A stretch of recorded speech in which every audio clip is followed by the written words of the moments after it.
you might be hearing all kinds of voices around you saying, oh, how can you do that to your kids? Separate them from their friends and family, putting them in a place where they don't understand the language, where they will be lost, and all kinds of negative thoughts. Yeah. So we are here to bust some of those beliefs and tell you that actually that's a great thing and a great opportunity for kids and can really positively impact them. Yeah, we're not going to underestimate the struggles because there are some and we're going to talk about them as well. But what we're here telling you is that the benefits and the advantages and the good positive stuff of moving abroad and living abroad actually outweigh all the challenges and the struggles that they might face.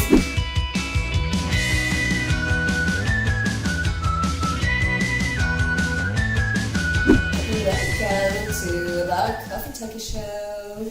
Yes, we have a nice topic for you today, right? Yes, so if you have kids and you decided to move abroad and you're wondering how it might impact them, then this episode is for you. Yeah, because I don't know if you know, but we are actually expats since forever. So we moved first when we were kids, and then when we were teens, and then we were young adults, and then as a mom, still single. If you have someone for me, let me know. But the thing is, we know and we learned from our experience how kids deal with moving abroad. Yeah. But let's give you a broader idea so you can know for your kids. Yes, absolutely. So if you decided to move abroad, like I said before, and you have kids, then you might be hearing all kinds of voices around you saying, oh, how can you do that to your kids? Separate them from their friends and family, putting them in a place where they don't understand the language, where they will be lost, and all kinds of negative thoughts. Yeah. So we are here to bust some of those beliefs and tell you that actually that's a great thing and a great opportunity for kids and can really positively impact them. Yeah, we're not going to underestimate the struggles because there are some and we're going to talk about them as well. But what we're here telling you is that the benefits and the advantages and the good positive stuff of moving abroad and living abroad actually outweigh all the challenges and the struggles that they might face. So you need to be open-minded to what are you actually giving them, and in our experience, it's the best gift you can ever give your kid. Absolutely. You know, we've also felt it as kids. Yeah. You know, while we were moving, it was never seen as a negative thing in our house, and gotta give credit to our parents here. Cheer. They did a great job, you know, communicating all the moves that we did together as a family. And I think this is a very important thing because it can be a positive thing or a negative thing depending really on how you handle it. Yeah. Okay? And we are here to show you, you know, just a little bit how you can handle it like the best way that will benefit your kids but you as well, because when you're a parent, all you want for your kids actually is for them to be happy and to thrive. And I can tell you from my own experience, I have 2 daughters, they are thriving. Okay, we're now living in France, it's about 1.5 years, and they are thriving. And for me as a mom, that's the most important thing, you know, in the world. So, but let's go back in time to the to the 90s, early 90s, where we first moved abroad. You know, we said it before, we moved from Israel to France in early 90s.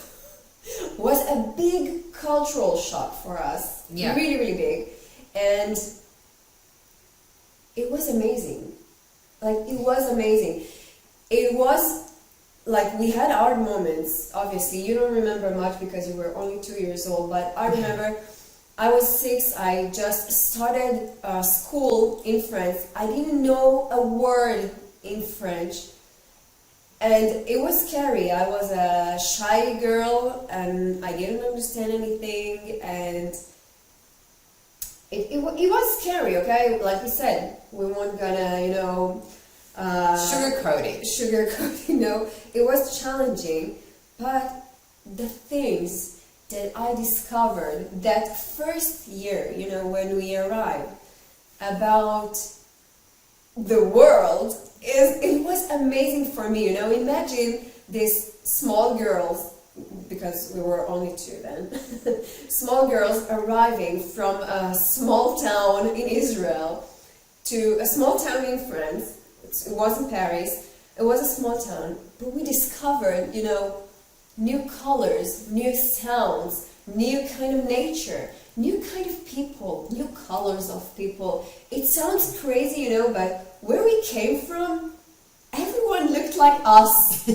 And, our mom, she always tells this story that I came from school like a couple of weeks after we just arrived, and I told her that I have this amazing new friend, and she's so pretty, and she has braids in her hair, and she looks so magical, and she looks like a princess, and I described her like the most amazing girl. And then our mom said, well, invite her, I want to meet this amazing girl, and I did, and she was a black girl, okay. And I didn't, it wasn't mentioned anytime. It wasn't mentioned at all, but I found it so magical, I discovered colored people, and it sounds weird today, but for me, like, what an amazing opportunity it is to discover all kinds of people, all kinds of cultures. We discovered, new traditions. Yeah. We discovered Christmas and all kinds of things. And actually, I think as kids, you are more open-minded. You're open to new things, to new possibilities. And we were pushed by our parents to explore. I think that's the key, because kids, and if you have those, they're teenage, like those kind of things, then kids can tend to be like, I don't know it, then I don't want to know something new, like I don't want to watch a new movie that I've never watched before, I don't want to try a new food that I've never tried before, I don't want to play with someone I've never played before. Kids are like, no, I don't. There's a lot of them. Okay. But if, as parents, you push your kids to try new things and to say like, hey, let's watch this new movie, let's try, you're actually forcing their brain. Remember, we talk a lot about flexible mindset. You're forcing their brain to try and adapt and see new things. And then they're more curious about life. So when our parents, like when we were kids and our parents were like, I understand you say you don't like something, well, let's go and do it anyway. Well, this is how we discovered cultures. And they were never like, oh, this is not for us. We came from one culture and we arrived to another place where they had a different history, different customs, different food, different language. You don't remember the one time that mom and dad, they decided we should try snails because we are in France. Oh my goodness. And they bought snails. Like, it wasn't in a restaurant, it was in our kitchen. And it's exactly about this. Try new things, explore. You don't know. How do you know that you don't like snails? You try. You only know this if you try and you say, well, now I know, I don't like this.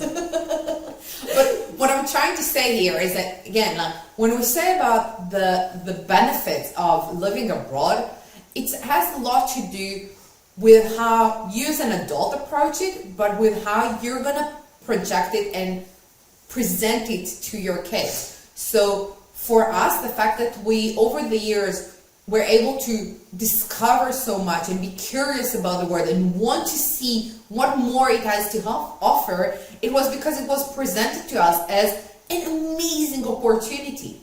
And because it's an amazing opportunity, well, this is how it was. Now, I have to tell you, like, I don't remember the time that I moved as a 2-year-old. You ate snails as well. To be good to know. To be fair, I don't remember the time that I moved as a 6-year-old either. Sorry, memory problems. But I do remember the time that we moved when I was 10. And again, as I said earlier, like, it's not a proper teenage, but it starts to be a teenage at 10 years old. Like, I considered myself a teenage. You were a teenage. I was a teenage. I Me was too. old though. I really didn't like the idea of living when I was 10 years old. Like, my parents, my father, our father told this to us when we were at the swimming pool, and he was like, "Are you excited? We're going to France this summer." And I was like, "Yay, visiting grandma and grandpa." No, to live. I was like, "No." And I was not happy about the choice at all. I was frustrated at, as Maayan said, that I'm going to leave my friends. That why do we have to pack again? Like, I didn't understand this notion of, we just moved in this place. Like, I finally had my toys organized and I was happy with that. And I just got accepted to this dance group that I was really excited to be part of. And I didn't want to leave. Now, I don't know, please let us know, like, in the comments, if your kid was like, "No, listen, we're not doing this. Like, this is way too much for me." Because this is how I was. And obviously, like, I didn't have much say in the matter. And when we were told this, it was already like August, I think. Oh, done. Like, we left, I don't know, a couple of weeks after. It was very quick. It was very quick. And I didn't like it. And I think it's okay. Like, it's part of it. I had to grow out of it. I had to understand that I don't always do what I like. It's part of it. But I remember, fast forward a couple of weeks later, living in Paris in this, like, nice hotel. We started in a, like, hotel apartment kind of things until our house was ready. And I remember being like, actually, it's kind of nice, but I'm not gonna say it's nice. Yeah. I'm not gonna say I still don't like the idea that we came here, but this street is quite nice, and they have great ice cream that I never had. Like, we had this Agendas shop on the corner, and like, because it was the end of summer, I think we've done a lot of fun things. Like, we went to the wood near, like, to Bois Boulogne, and we went to parks, and we've done, like, we went shopping. And my parents were like, "Okay, but now you loved your house, like, back in Israel, but now you have the possibility to redecorate your own place, and you have your first room alone." And I was like, ooh. So they are, like, they made it as an adventure. Yeah. And my very stubborn character of, "No, I don't want to live here," quickly, very, very quickly faded away. Yeah, absolutely.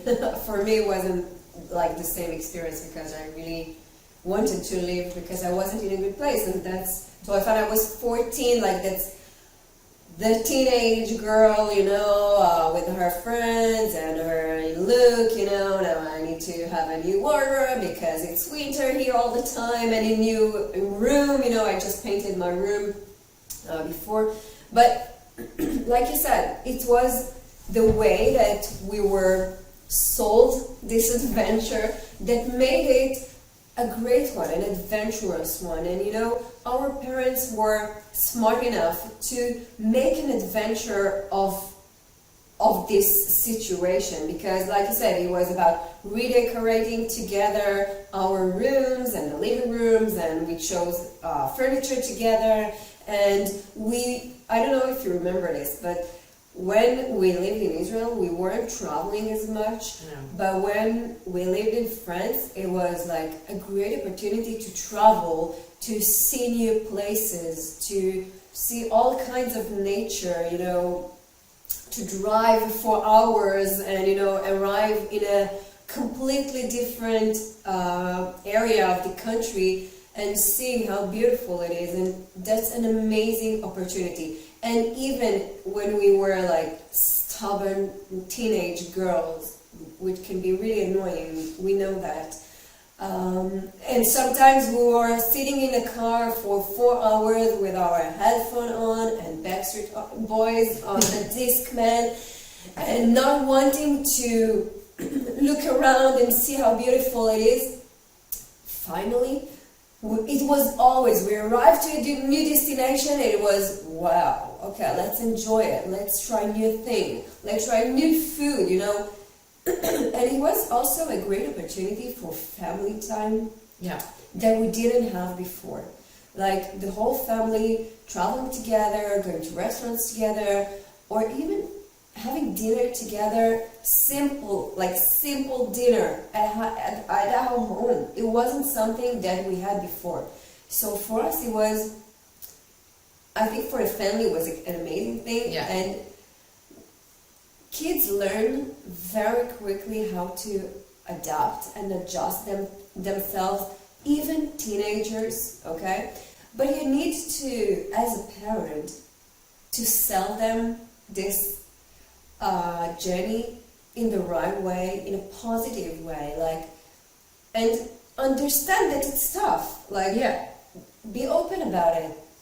Moving abroad can be tough, can be challenging. It's challenging for you as well as a parent. You know, our mother, the first time when we moved, early 90s, she was really, really struggling. And how we know that?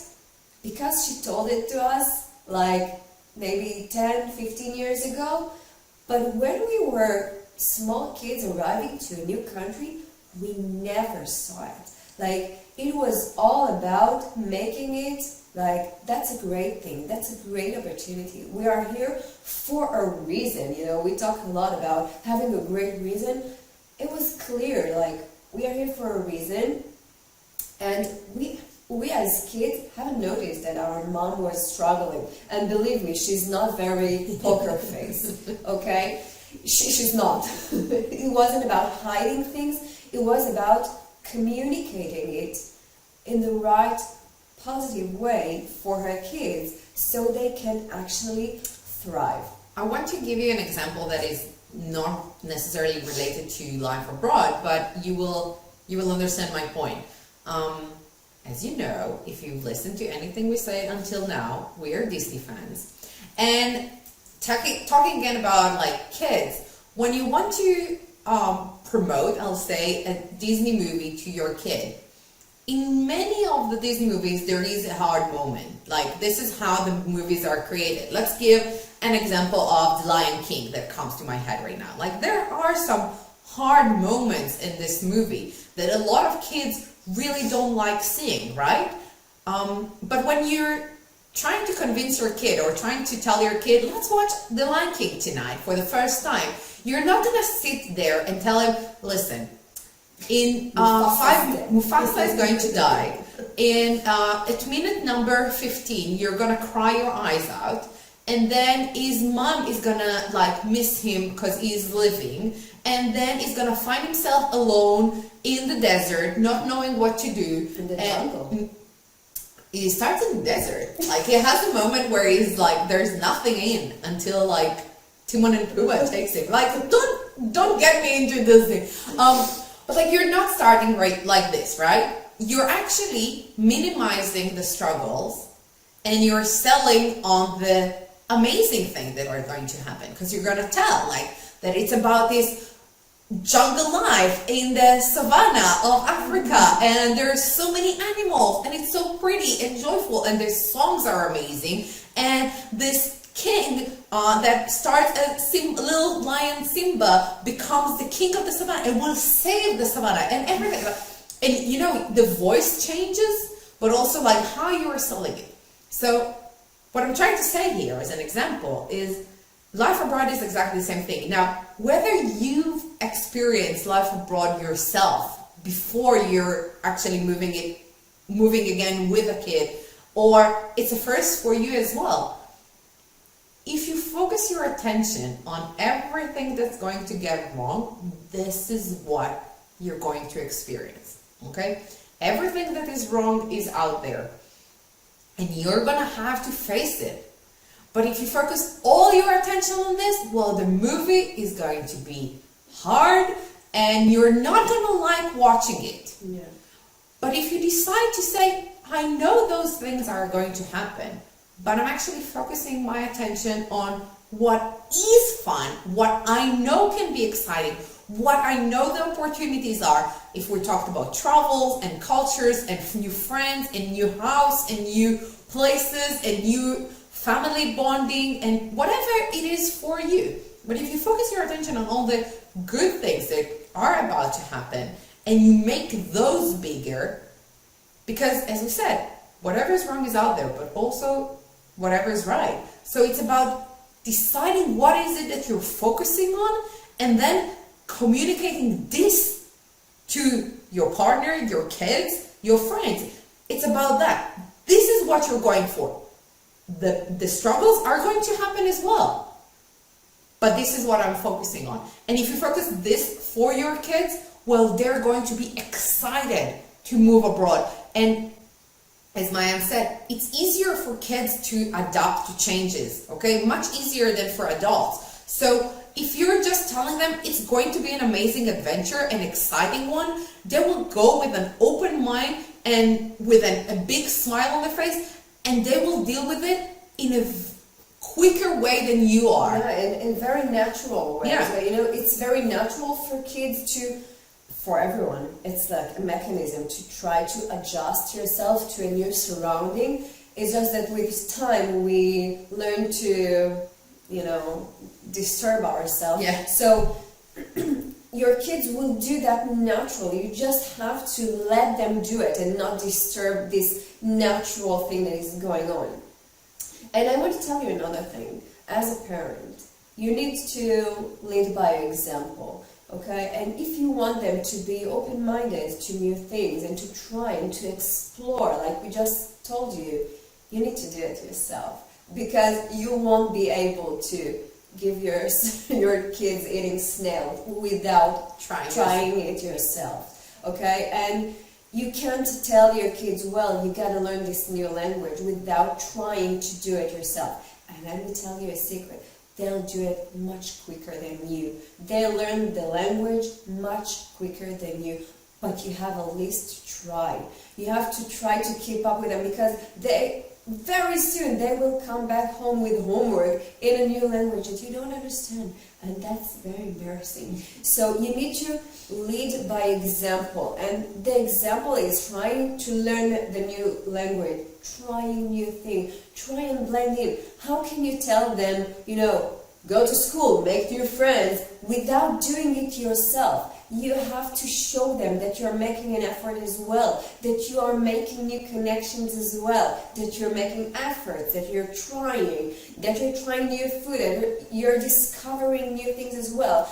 It's not only you have to do it and I'm gonna stay here, you know, with my old culture, and it's not working this way. And I think this is one of the reasons that we integrated so well everywhere we arrived, because our parents were a great example of being open-minded, trying new things, you know, learning, always learning. And you know, it was the way we were raised, and this is what we saw as well. It's not always, it wasn't, you know, things we were told, it's the things that were shown. Okay, you know, I heard I don't remember where I heard this, that kids, they understand things in Bluetooth. You don't need to say anything, you don't have to show too much, that it's the vibe that goes under everything. So you gotta be in the right energy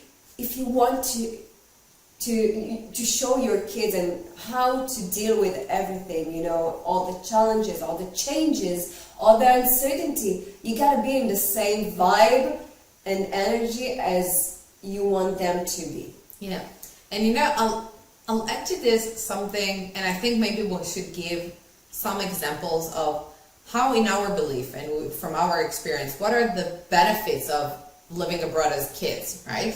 Yep. So I'll say that the first thing is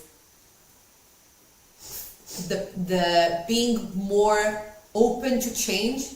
Change was became natural to us because we changed a lot, and when we say we changed a lot, it's not only the fact that we moved countries many times.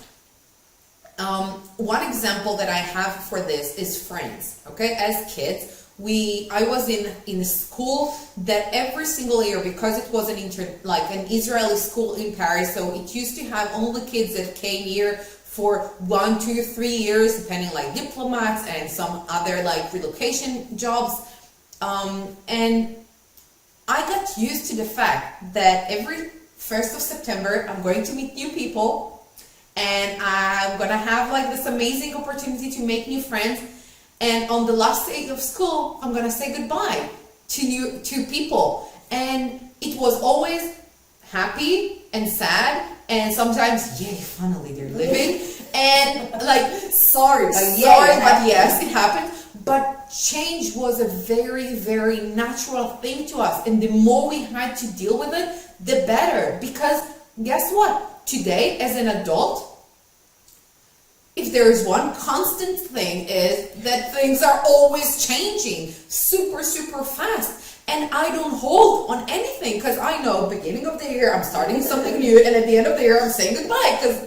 And sometimes it's not even a year, sometimes it's a week, a month, whatever. Like, change is so quick. So I'll say the biggest benefit as a kid growing up in different countries and had to deal with moving abroad is change became natural to me. Yeah, adapting to change quicker and, in a more natural way, because we all adapt to changes at some point, but there's a journey of adjusting ourselves, and sometimes it's really hard and it takes a long time, and you just have to look at the past 3 years to see how much things have changed and how hard it was for some people to let go of the past and enter a new era. It was super, super hard. But for us, honestly, because we were raised this way, change is natural. Like Gal said before, change is part of our life, and we know how to handle it. So when COVID came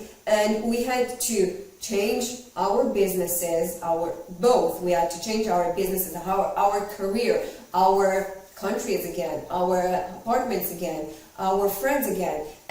We changed basically everything around us, and guess what? It wasn't the end of the world.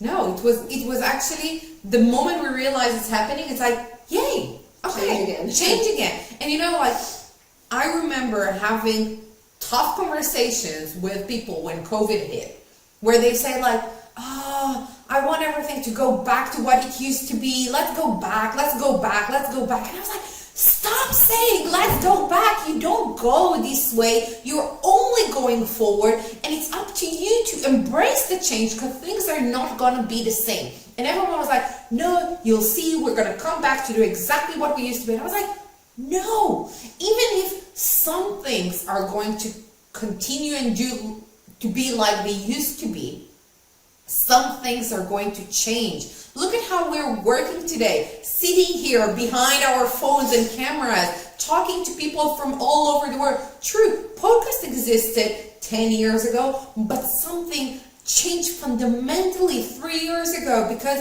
teleworking became acceptable, and being able to digital nomads became a thing. It used to be a few people that were like crazy ones that used to do it. Now it's a thing. Yeah. And like those things, if you are against change, well, you're going to suffer.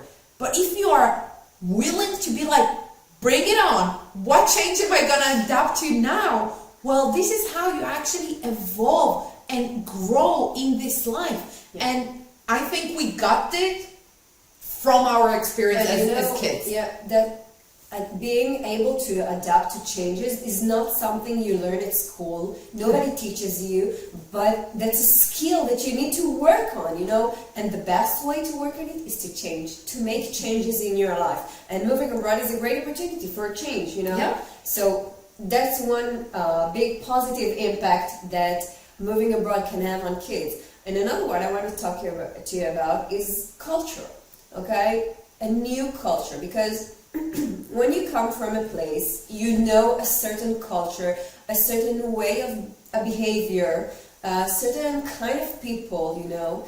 And when you arrive to a new place and you discover that actually there are other options and there are other ways to behave and other traditions, and you know, you can choose to adopt some of those that suit you to bring it to your own culture. And actually there is a very interesting term that was presented first in the 50s, I think, that's called third cultural kids. And basically it's kids that came from one culture to a new one, so making a third culture in themselves. Actually, it's a mix of those both. And when we discovered, like, we lived this for years, but when we discovered that that's an actual term, a psychological term, and it was amazing because we didn't know it was a thing, but this is how we live, you know. But I want to take you back to, like, when we say we are third culture kids, now that we know the term, let us tell you, like, how much of it, like, how does it look in real life? Like, no, but it's even more than that, because it's not third, it's like 10 culture kids. I don't know. Like, we have on one side of the family grandparents from Argentina that actually they are immigrants from Russia, whatever, Ukraine, something like that. So they brought this culture through. True, they didn't like speak Spanish to us as grandkids or to their kids, but they speak Spanish between them. But they speak Spanish between them, so we heard Spanish.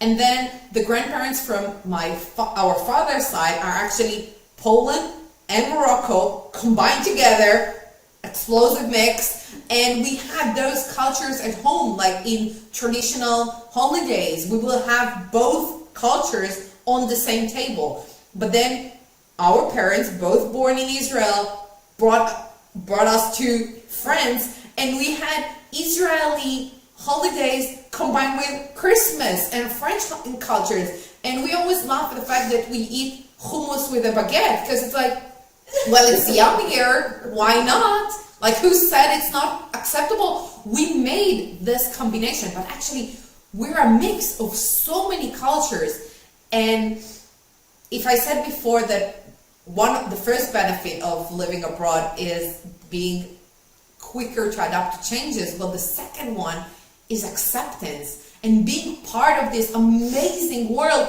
Because as culture, what do we mean by mixing culture is the fact that you are actually open to different cultures and to deciding which one you're taking in for yourself. It doesn't mean you have to adopt every new tradition that you see, you know, because sometimes it's weird. There are weird traditions that you don't have to adopt for yourself, but actually some of them you can, you know.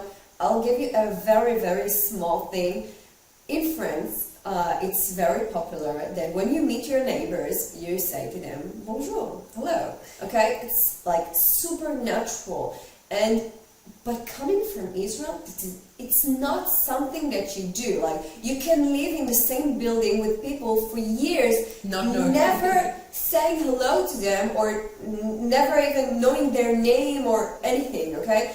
And so we arrived to France, we started saying bonjour because it was rude not to do that, okay? So there are things that you have to make an effort to do in order to not be rude and, you know, to try and to fit in, integrate, belong more to the new place. But then I gotta tell you, when I came back to Israel, I started saying hello to the new neighbors, and they were like really happy about it. And I talked to the neighbors. I'm not the most friendly person on earth. I'm not the one that, you know, says hello to strangers like that. But it was a polite thing to do because I took this tradition and adopted it because I thought it was beautiful. And actually I brought it to Israel, and this is how I got to know my neighbors, made some relationship, and it was amazing for me, okay? So that's like a super small cultural thing, but it's that. And I want to give you even an example of, now that you're talking, like, when I moved to Ireland, when I moved to Ireland, on the first week, everyone told us, like, if you want to embrace into Irish culture, well, you gotta go to the pub. Like, that's what you do in Ireland. And I remember at the time, I wasn't really into beer. Like, I was young, it's a taste that you have to acquire over the years, and it's not something that I was really fond of. And I arrived to the pub, and I was like, what am I gonna have? And I was like, and I asked the barman, I was like, what do you have for people that don't like beer? And he looks at me like, you're crazy. Are you like? And then he gave me something. It was called Snack Bite. It's half a beer, half cider with cranberry thing. It was amazing. That's what I had. It was like, this is Irish. This is what we do. And I loved it. But what I took out of it, I remember, like, we started going to the pub a lot. Every day. I'm gonna say not every day, but almost. But what I loved was looking at Irish people, not only like us students being there from all different countries, but look at the local people at the pub. And one of the things that I love the most is that at 5 p.m.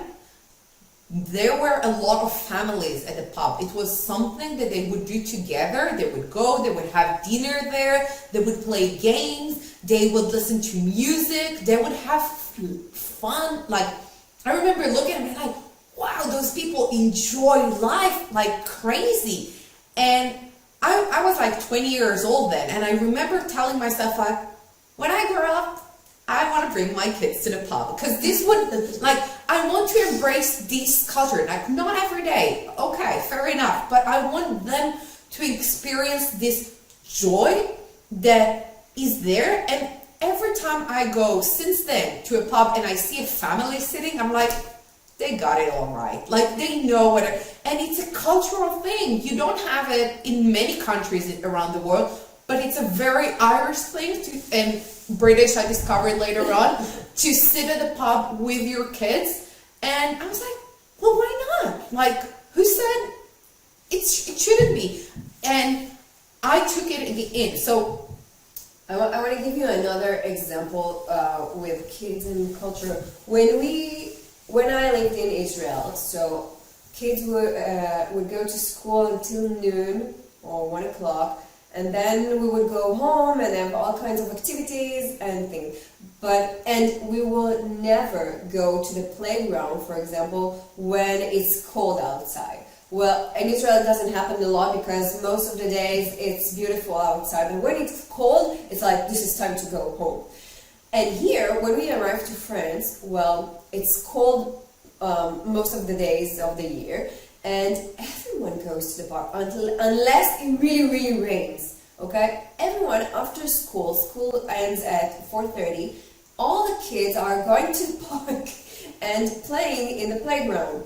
And at first I was like, no, it's too cold, I can't leave my kids outside, they will be sick. But I saw actually all the kids playing outside with their coats and, hats and gloves, and everything is okay, no kids will die from this cold. And I was like, okay, let's try it. And my kids, they love it. That's their time to, decompress after a long day at school and to, breathe some fresh air. And that's amazing, That's a traditional thing, not traditional, it's a cultural thing. The parents will bring, a little goûter, a snack, to the park, to the playground. And actually for them it's a great opportunity to bond with other kids even more than in class. And even if it's really cold, like it's written on the playground, unless it's 5 degrees or lower, the park is open, so you can come.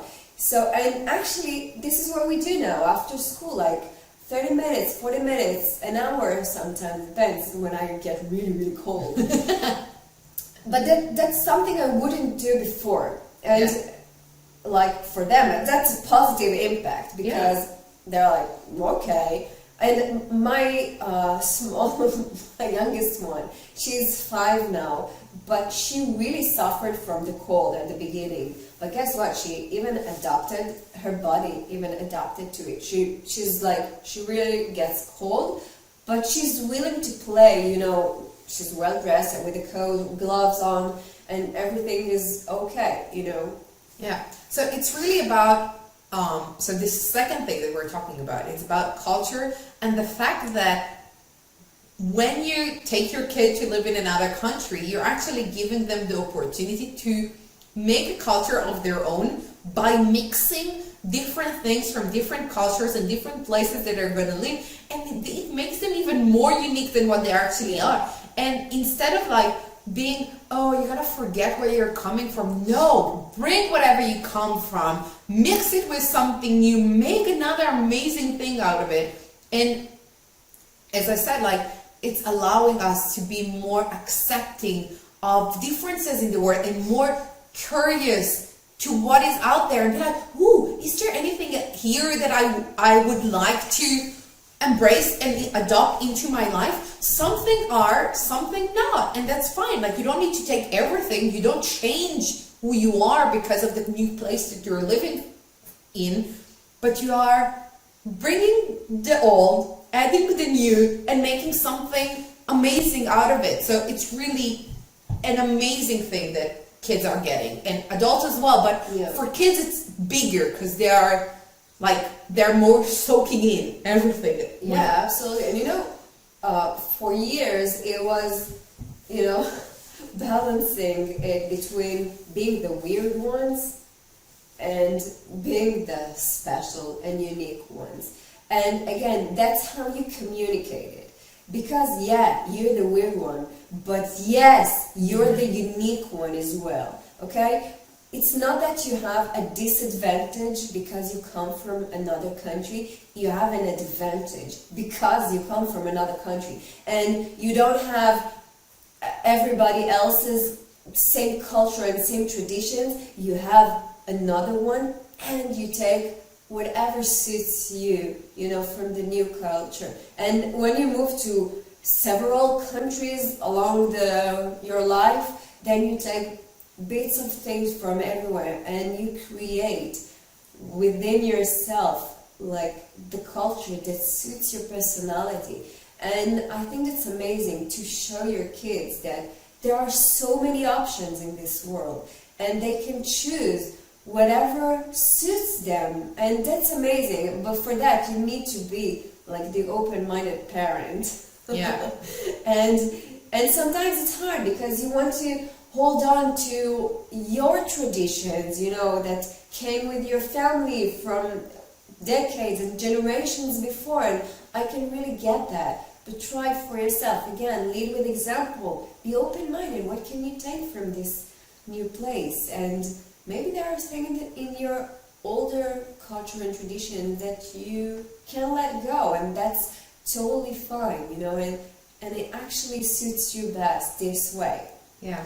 Maybe, like, you say it a lot, and I totally agree with that. Lead with example, but learn from your kid as well. See how they interact. See how they, because it's usually easier for your kids to mix things and to make something new out of it.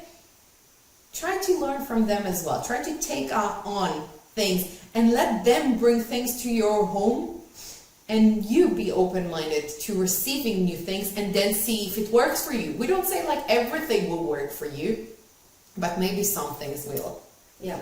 And one last thing that I want to show you how it can impact your kids is that moving abroad is an amazing opportunity for a family bond, because you're all going through a new experience. You're all trying new things together, and you're dealing with the same challenges. And it's a great platform to bond on, and, you know, to talk about those things together as a family, like learn new things together. I can share with you that my daughter, she comes from school with they have the thing that every day they learn one new word, and I'm like, great, let's learn it all together. You know, she's writing it on the fridge with the magnets, and we all learn this way, and it really creates a bond. And when someone is having a hard moment because it's challenging, we share it, we communicate, and that's a great opportunity, you know. And like I said before, when we were kids, and we traveled a lot together. We had family dinners that we didn't have before because, our parents as well, they needed, to have some comfort and to have the family. It's what keeps them together. So I think it's a great opportunity for you and your family to rebond, and to create better relationships, better connection with your kids, talk to them more, be with them, show them how to be a great person, and for me, that's like one of the biggest things, because I see it for us that since we moved here, like a year and a half ago, our family connected so much, and we got those amazing moments that only could have happened because we got ourselves out of our comfort zone and dealing with things together. Yeah. And I want to share with you something that it's not ours, but I had this conversation with this woman the other day on one of our Real Expat Talk, and she moved from the US to Argentina, and she said like her kid is now 14, and she knows big chances are that when he turns 18 he's gonna want to move. And she's like, although it terrifies me because as a mom I want to stay near my kid, I'm actually super proud that he's imagining this open world for him and he wants to go and discover it, because I showed him that it's okay to be born in one place, move to another, and then continue. And I asked her one amazing thing. I was like, okay, if he moves somewhere, would you go back to the US? And she's like, hell no, I want to live in Mexico. I'm just like, and she's also excited about her next thing, because guess what? The world is open. True, we said it in different podcasts, and we'll say it again. It's not that every single country is only waiting for you, arms wide open, for you to arrive. You might have to make some efforts, you might have to make some changes, you might have to compromise on some things. But if you really want to go somewhere, you will find a way. There's always a way. It's up to you to find it. So again, how will you impact your kids? You will give them this notion of an amazing world open to them, and if they make a decision and if they take the right actions, everything is possible. Yeah. So it's the greatest gift you can ever give your kids. Yeah, absolutely. Just showing them that there are options out there, and for us, like, thank you, Mom and Dad, for giving us this gift. Really, it was hard. We had hard moments, we had challenges, we cried a lot, we were angry teenagers. Yes, everything is true. But now we know that the world is open to us and all the options are there. We just need to choose what suits us right now. And like, for us, it's the greatest gift you could give a child. And this is what we believe, this is what we lived, in our own life. I have 2 kids, this is what I teach them. And this is what we suggest you do as well, if it suits you, take it. Yeah. So just to sum up, we said that in our belief, the 3 main benefits of how you're going to positively impact your kid's life if you move abroad or if you're living abroad. Is the first thing was being adapted to change and adapting quicker to change, making you more ready for today's world, and definitely the next generations will need it even more. The second thing was culture and being able to mix cultures and becoming third culture kids like us, but also like fifth and sixth and whatever culture, you're mixing everything together, taking what is good for you and serving you in the best way. And the third thing is family bond. Make it your time. Whether you are a big family, a small family, you're moving to a different place, you're living in a different place, make it your family time. So you all enjoy it because you're dealing with very, very similar situations. So instead of everyone shutting down and being like, oh, you don't understand, well, guess what? You do understand. Make it something for you. Yeah, absolutely. So we hope this was valuable to you, and if you have questions, you can always feel free to type them in the comments or send us an email or a DM. And follow us for more, like on our podcast or YouTube, wherever you're listening to us right now. We hope you enjoy it, and we'll see you very soon. Bye.